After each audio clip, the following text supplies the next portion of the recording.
은평구민의 대표적인 쉼터인 불광천은 2000년대 초반 오수방지시설 도입 이후 깨끗하고 맑은 서울시의 대표적인 하천 중 하나로 거듭나게 되었어요. 불광천을 따라 심어진 각종 나무들과 숲풀들은 불광천의 자연미를 더욱 돋보이게 만들었답니다.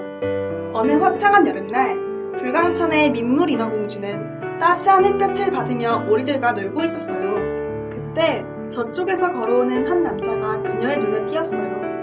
풀숲에 몸을 숨기고 그녀는 한참 동안 그를 바라보았어요. 곧 그와 그녀의 눈이 마주쳤답니다. 깜짝 놀란 남자는 잠시 머뭇거리다 공주에게 말을 걸었어요. 그리고 그들은 즐겁게 이야기꽃을 피웠답니다. 그 후 오랜 시간 동안 그들은 사랑을 키워나갔어요. 남자와의 사랑이 깊어질수록 인간이 될 수 없었던 공주의 고민은 더욱더 커져만 갔어요. 결국 그녀는 불광천 다리 밑 마녀에게 자신의 목소리를 내어주고 두 다리를 얻었답니다. 비록 이제 더 이상 대화는 주고받을 수 없었지만 공주와 남자는 매일 아름다운 불광천 산책로를 함께 걷고 공용 운동기구에서 운동을 하며 행복한 나날들을 보내게 되었답니다.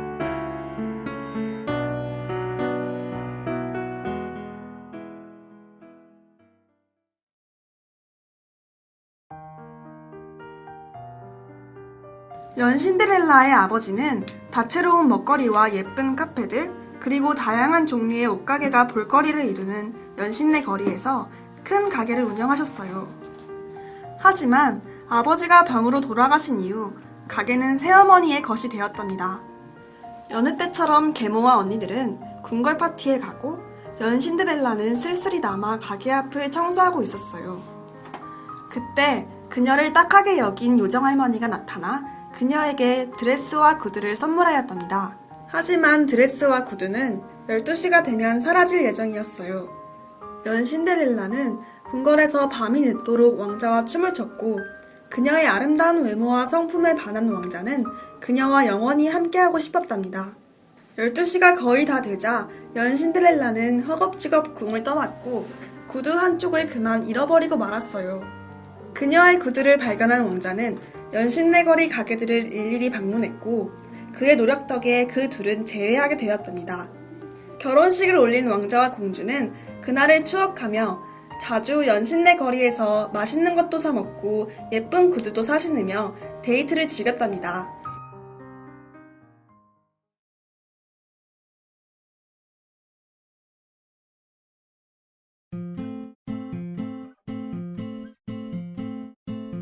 옛날 옛적 한 나라에 공주가 살았어요.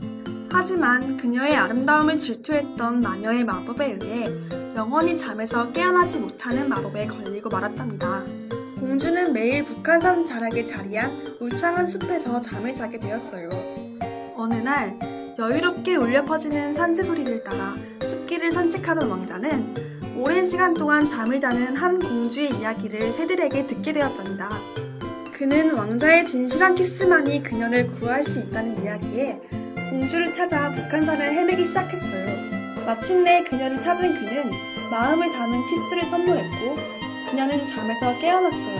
서로의 마음을 확인한 왕자와 공주는 물 좋고 공기 좋은 북한산 계곡에서 주말을 보내고 여러 개의 북한산 둘레길 등산 코스를 찾아 산책을 즐기며 백운대 등의 봉우리를 따라 암벽 등반을 하는 등 즐거운 나날들을 보내게 되었답니다.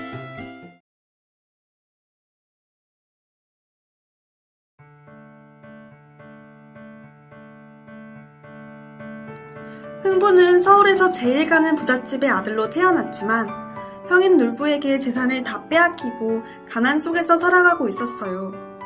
그러던 어느 날 그는 자신의 집 마당에서 다리를 다친 제비를 발견하고 정성스럽게 치료해 주었답니다. 제비는 며칠 후 고마운 흥부에게 박씨를 하나 선물해 주었어요. 땅에 묻은 박씨는 자라고 자라 주렁주렁 열리게 되었어요. 아니, 그런데 이게 웬일인지? 박을 하나 갈랐더니 그 안에 금덩이와 은평 뉴타운 입주권이 들어있지 않겠어요? 신이 난 흥부와 그의 아내는 다음날 은평 뉴타운으로 달려갔어요. 나날이 공업화되어가는 서울에 자리하고 있지만 은평 뉴타운은 자연과 멋진 조화를 이루고 있었답니다. 곳곳에 푸르른 나무들이 자라나고 있었고 아파트 건물들은 어여쁜 꽃들로 뒤덮인 정원도 갖추고 있었어요. 하지만 초가집 생활에 익숙한 흥부는 아파트에 살 생각에 걱정이 앞섰어요. 그때 그의 고민을 해결해줄 방법이 눈에 들어왔어요. 바로 아파트들 사이에 자리한 금성당이었답니다. 수양대군의 동생이 머물렀다던 금성당은 샛노란 꽃들과 무성이 자라난 나무들 사이에 폭 안겨 있어 그 외관이 매우 아름다웠어요. 흥부와 그의 가족들은 은혜를 갚은 제비에게 감사하며 기쁜 마음으로 이사를 하였고 지금까지도 행복하게 잘 살고 있답니다. 은평 전래동화 끝. 북한산 큰숲 은평